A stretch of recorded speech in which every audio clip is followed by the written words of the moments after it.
Mais peuple haïtien, c'est avec un pile plaisir que m'bral ba nous information sous dossier de Jimmy Cherizier barbecue ça. Eh ben, mes côtés bagay la commencé. Pour nous démarrer l'émission, monsieur te que chaque grain nan nous. Tout d'abord, parce que ça bagay la yé, moi pral gagner yon invité là. Yon moun que n'a pas envie tande. Parce que raison qui cause nous gagner invité ça, non seulement c'est suite avec ça qui sorti dans le tribunal là dans Miami, Florida, mais en plus de ça tout, moun ça que nous invité aujourd'hui, lui même tout, Pierre Espérance te mette le nom dans le rapport soi-disant massacre la Saline. Nous pral gagner moun nan ta l'heure comme ça. Et moun nan pral expliquer nous qui ça que Pierre Espérance, qui ça massacre la Saline nan? Qui ça dossier a yé? Parce que yo te attribué monsieur avec Jimmy Cherizier barbecue. Et Pierre Espérance te même dit, c'est monsieur ça que nous pral gen là comme invité, hein, que président Jovenel Moïse te bay kob pour porter bay barbecue, pour barbecue te kal fait massacre là sous peuple la Saline. Alors, c'était opération ça. Mais nous mettons font titan parce que tout à l'heure nous pral gagner invité ya, bon avancer toujours. Effectivement, c'est une vérité absolue. Tout ça que nous vivons là, après 56 mois et quelques jours, nous allons courir sur 57 mois, son grain bagay qui mène là. Violence politique, qui je ne support, yon soi-disant organisation qui dit qu'ap défendre Amoun, qui produit un rapport contre un chef d'État.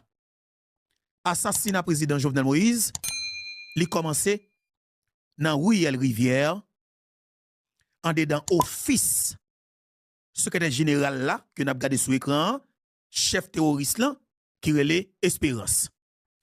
Attendez bien oui, nous dit nous assassinat président Jovenel Moïse, li commencé en dedans bureau. Si Pierre Espérance là dans Ruel Rivière. Comment? Avec l'idée qu'a passé entre yo. Yo vinn que faut que yon document pour yo ka arrêter président. Parce que yo pas vle Jovenel Moïse au pouvoir. Depuis depuis 1 an après président, 1 an oui, seulement sous pouvoir, Pierre Espérance commence à attaquer président.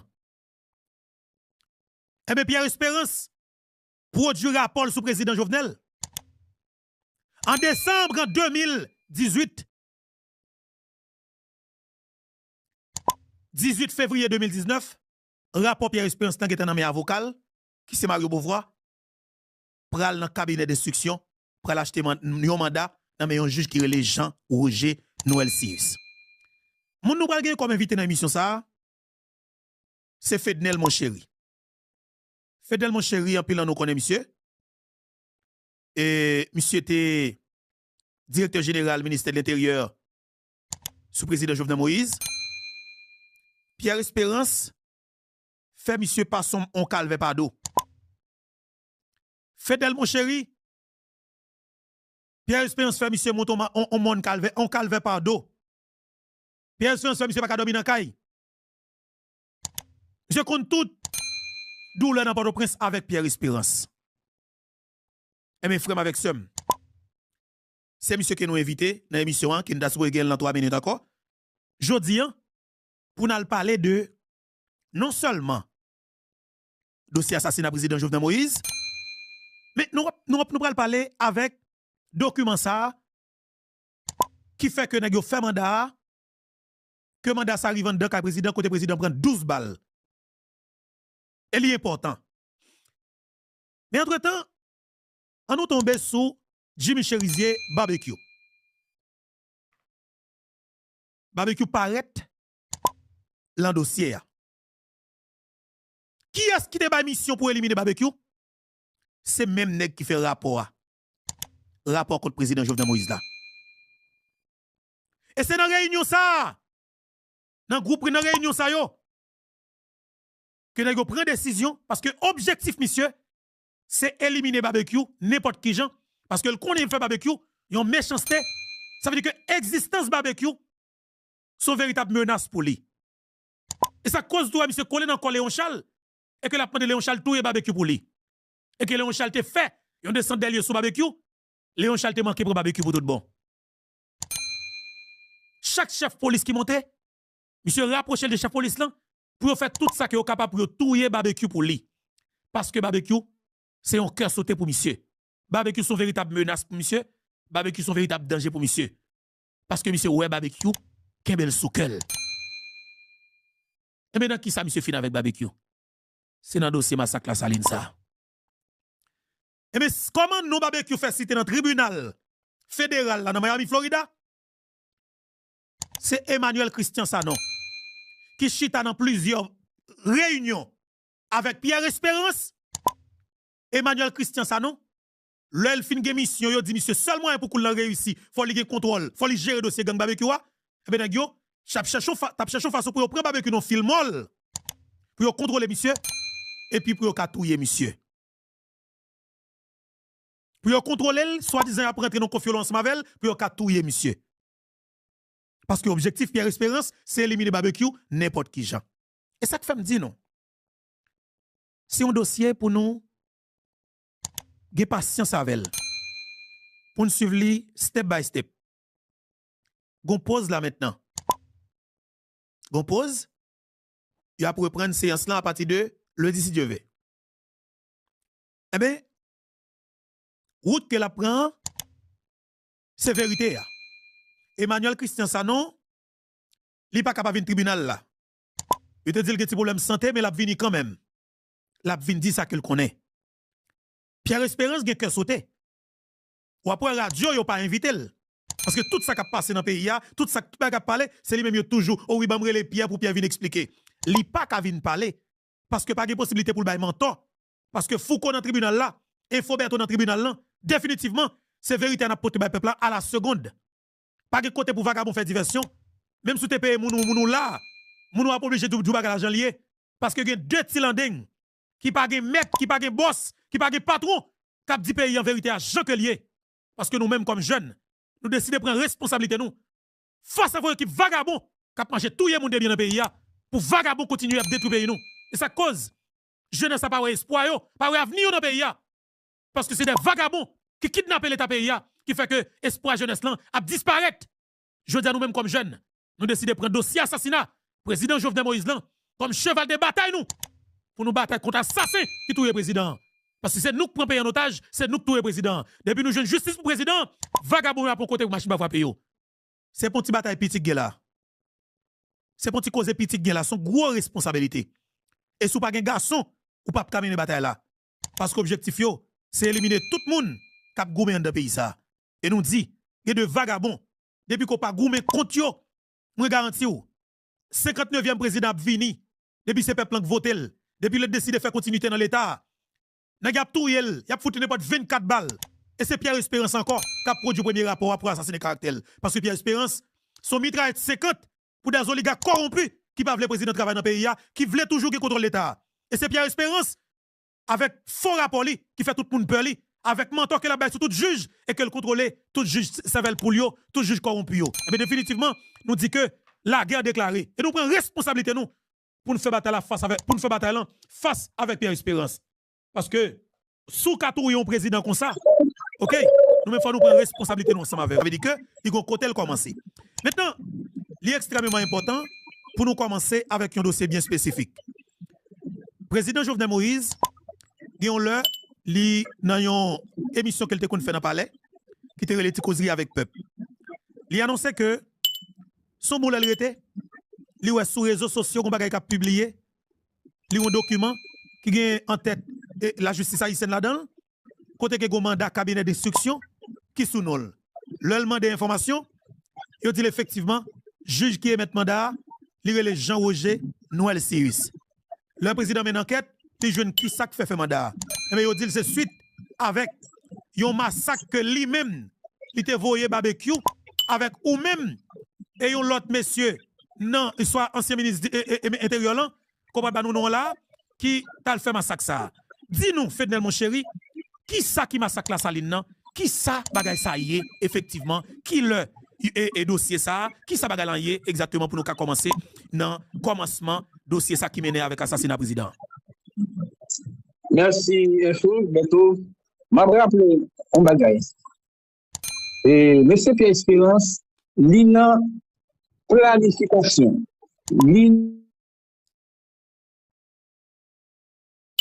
l'inordination, dans tout niveau en dedans massacre qui arrivait la saline et assassinat qui arrivait fait sous président Jovenel Moïse.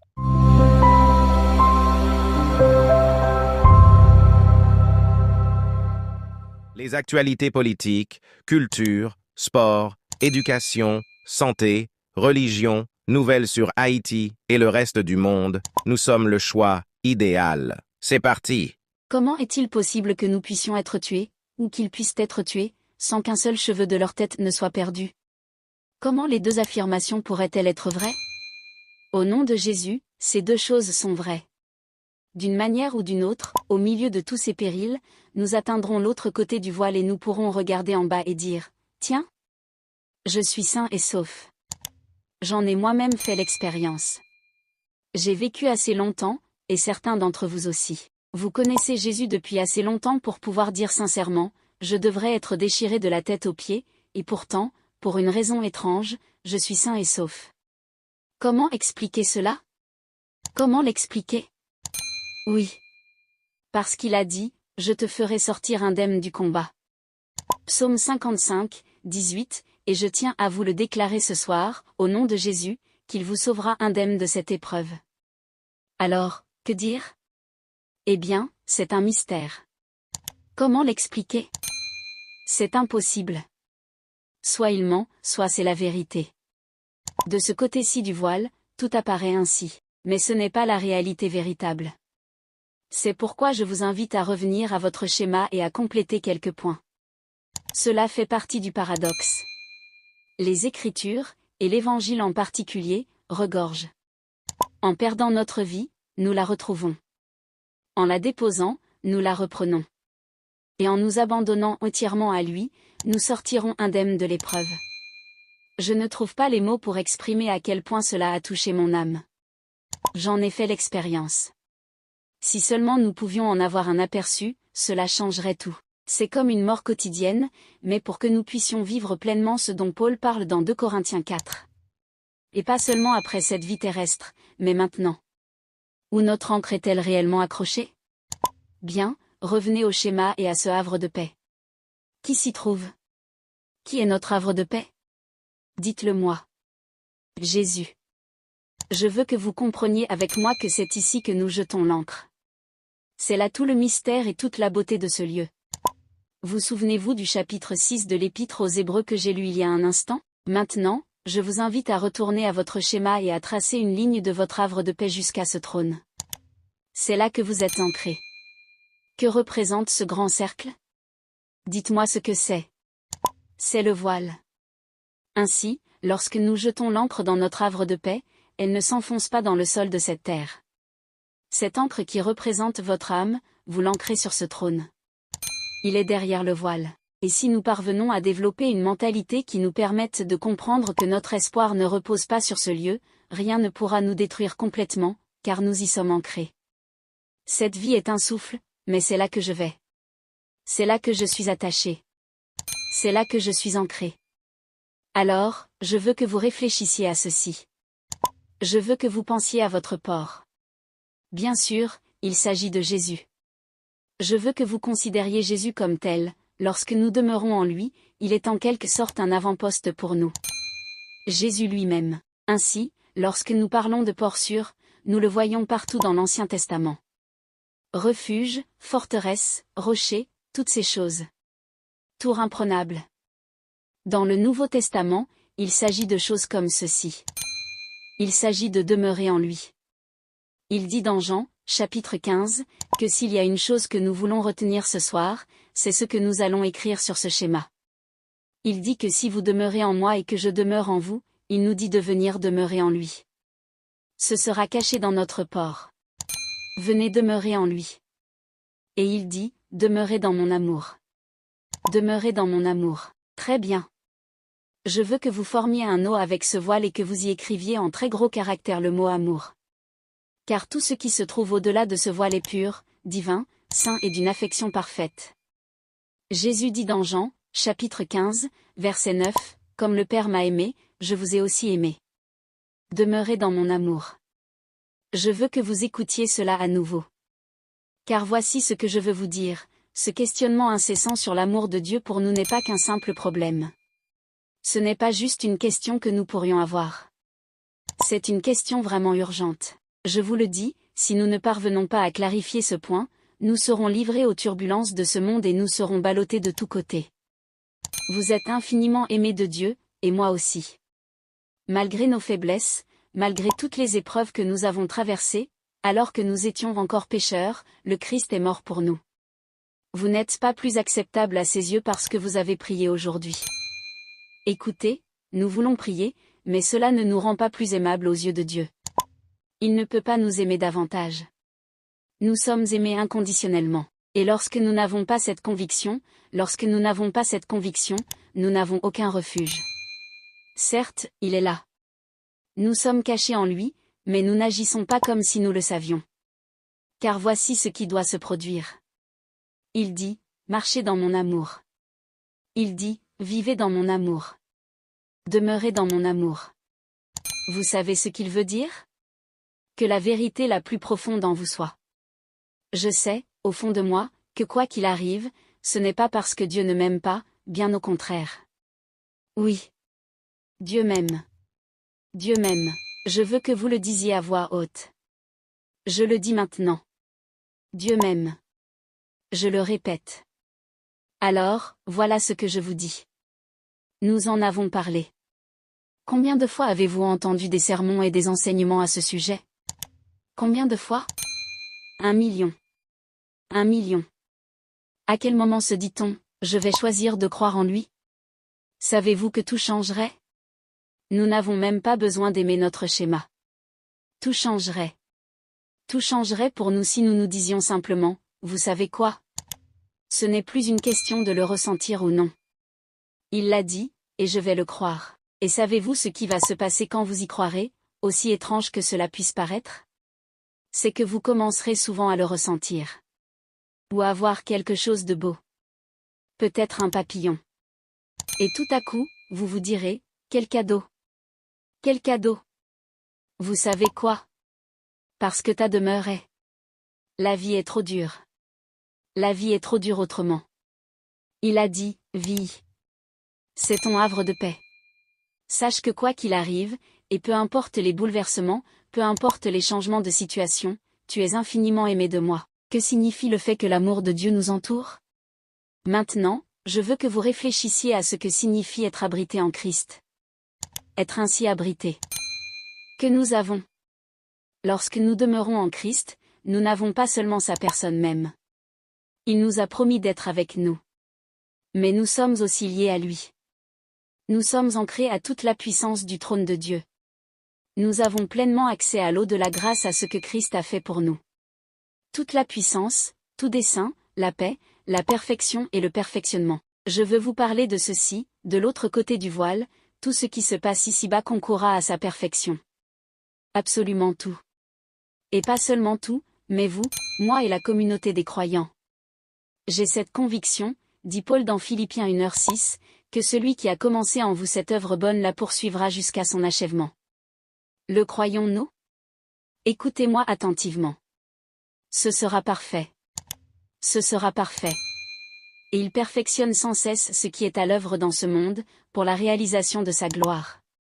J'aimerais vous soumettre un point de réflexion. En fait, étant donné le schéma détaillé que nous allons beaucoup utiliser ce week-end, je ne voulais pas vous donner une liste de points. Vous pourriez penser, elle va nous donner 10 points, mais il n'y en a pas encore un seul. Eh bien, ce ne sera pas le cas. Je vais plutôt vous proposer quelques pistes de réflexion. Vous n'êtes pas obligé de tout noter, sauf si vous le souhaitez. Mais réfléchissez-y un instant. Tout nom employé à juste titre en référence à Jésus peut être qualifié d'aimant. Absolument tout nom. Si vous pouvez l'utiliser en référence à Jésus, alors, j'ai cherché une exception, mais je n'en vois pas. Dans ce cas, vous pouvez ajouter aimant devant chacun de ces noms. En d'autres termes, oui, il est tout-puissant, mais sa puissance est pure puissance d'amour. Oui, il a ses desseins, mais devinez ce que vous pouvez savoir? Chaque dessein de Dieu est un dessein d'amour. Savez-vous pourquoi? Parce que Dieu n'aime pas seulement. Ce n'est pas quelque chose qu'il fait. C'est son essence même. Que Dieu ne vous aime pas ou qu'il ne soit pas aimant, ce serait nier sa divinité même, et c'est impossible. On ne peut même pas la mesurer. Absolument pas. Une des choses pour lesquelles j'ai prié à maintes reprises ce week-end, en me basant sur Éphésiens chapitre 3, est essentielle à notre compréhension. Paul y parle d'une prière magnifique, où il nous exhorte à connaître avec ses saints la largeur, la longueur, la hauteur et la profondeur de l'amour de Dieu, un amour qui surpasse toute connaissance, afin que nous soyons remplis de sa plénitude. Attendez un instant. Il dit que nous pouvons connaître l'inconnaissable, afin de connaître cet amour insondable. Je prie pour ce mystère précis ce week-end. Je prie pour que Dieu me donne des paroles claires, mais aussi pour que, dans la communion fraternelle, nous puissions entrevoir des choses qui nous échappent seules. Entourés d'autres saints, les Écritures ouvertes et le cœur rempli d'adoration, nous en apercevons parfois l'immensité, la profondeur et la portée de l'amour de Dieu. Un simple aperçu. Et lorsque vos enseignants et vos prédicateurs cessent d'enseigner et de prêcher cela, ils adoptent la mentalité du monde. Et c'est très tentant, mais nous devons revenir. Les gens ne veulent pas entendre ça. Je vais vous dire que ce que beaucoup de nos fidèles et de nos groupes qui remplissent nos lieux de réunion, nos rassemblements et nos événements veulent qu'on leur dise, foncez, pour vous-même. Si vous commencez à les harceler avec des « renoncez à vous-même et vivez comme le Christ », il y aura de moins en moins de monde. Mais ceux qui viennent, ceux-là, c'est là que brille la lumière. Car ceux qui vivent leur vie cachée en Christ ne peuvent pas cacher leur lumière dans les ténèbres. Ils ne le peuvent pas. C'est là une partie du paradoxe. Comment dire non aux ancres qui veulent nous accrocher? Et la jalousie, alors? Avant de vous montrer le schéma, parlons-en. Est-ce que quelqu'un ressent la même chose? Je me demande si d'autres personnes ressentent la même chose. Il n'y a rien que je déteste plus chez moi. C'est ce que je vois de pire. Est-ce que ça arrive quand je réalise que je suis jalouse de quelqu'un ou quand je suis dans cette phase? Je me souviens, pendant mon mariage, de penser, s'il vous plaît, ne pensez pas du mal de mon mari. Pensez du mal de moi. Mon mari m'a été fidèle. Mais voilà, l'insécurité s'installe et on se met à penser, est-ce qu'il les regardait? Est-ce qu'il les regardait? On peut aller quelque part et se dire, oh mon Dieu, il va penser qu'elle est. Suis-je la seule à faire ça? Allez, levez la main, je suis sérieuse. Mais si c'est plutôt, non, non, tu ne vas pas me toucher au plus profond de mon être. Non. Ce bateau est arrivé, mais vous ne pouvez pas vous accrocher ici. Cela n'a peut-être rien à voir avec votre amoureux, votre petit ami ou votre conjoint. Cela pourrait concerner quelqu'un qui a un ministère. Il pourrait s'agir de quelqu'un de votre équipe de louanges, et vous savez que vous êtes meilleur que cette personne. Vous voyez ce que je veux dire? Cela peut arriver à des personnes plus âgées dans le ministère qui oublient à quel point Dieu a été bon envers elles. Soudain, quelqu'un d'autre arrive et nous nous sentons menacés, et nous refusons de lâcher prise. Une des choses que je dis souvent au Seigneur, et nous prions en groupe, c'est que je l'ai dit à mes filles, car des gens comme moi peuvent rester trop longtemps dans cette situation et se dire, oui, c'est vrai. Mais je ne veux pas. J'ai été tellement bénie, j'ai tellement apprécié ma relation avec le Seigneur, et je ne veux pas que cela continue, je ne veux pas être incapable de lâcher prise. J'ai des choses à faire. J'aime jardiner. J'aime faire pousser des plantes. Mes petits-enfants grandissent à une vitesse folle. Je ne veux pas que cela devienne une question d'ego. Est-ce que je m'aventure sur le terrain de quelqu'un? Ou commence-t-on à se sentir menacé par? Non, tu sais quoi? Je t'entends, bateau. J'entends ce moteur. Tu ne jetteras pas l'ancre ici. Réfléchis avec moi. Imagine. Tout le reste est vrai. Tu es ancré au trône de la grâce. Ta réalité supérieure existe au-delà de tout ce que tu peux voir et de tout ce que tu peux vraiment comprendre. Mais c'est la vie que nous allons mener. Nous avons l'Esprit du Christ en nous. Mais est-ce vraiment ce que nous allons faire? Nous avons pleinement le pouvoir, au nom de Jésus, de dire non à ce genre de choses. Mais nous allons les laisser s'enraciner. Alors, que se passe-t-il quand on laisse ces choses s'ancrer en nous comme un hameçon? Vous le remarquerez, on n'est pas obligé de toutes les posséder. Du moins, on l'espère. Mais avez-vous remarqué avec moi que certaines choses, enfin, la chair engendre la chair. Et c'est la vérité. Galates 6 le dit. Ce qui vient de l'esprit porte l'esprit. Ce qui vient de la chair porte la corruption de la chair. La chair engendre la chair. L'esprit engendre l'esprit. Alors, ce qui se passe, c'est qu'on commence avec seulement quelques-unes de ces choses. Et avant même de s'en rendre compte, on se dit, on est complètement rempli de ça. Et le comble, c'est qu'on n'y est pas obligé. Nous, plus que quiconque, nous sommes en Christ. Nous avons le pouvoir de dire non à tout ça. Nous avons le pouvoir de dire, oh non, je vous entends. Je le sens. Je le sens. Et je peux être d'accord avec ça un moment. Mais en fait, je vais dire non à ça. Vous ne jetez pas l'ancre ici, et vous feriez mieux de quitter ce port. Merci d'avoir regardé jusqu'au bout. Si vous avez aimé cette vidéo, n'oubliez pas de vous abonner pour ne rien manquer des prochaines. Et surtout, partagez-la avec vos amis pour qu'ils puissent eux aussi découvrir le contenu de la chaîne. À très bientôt pour de nouvelles aventures ensemble.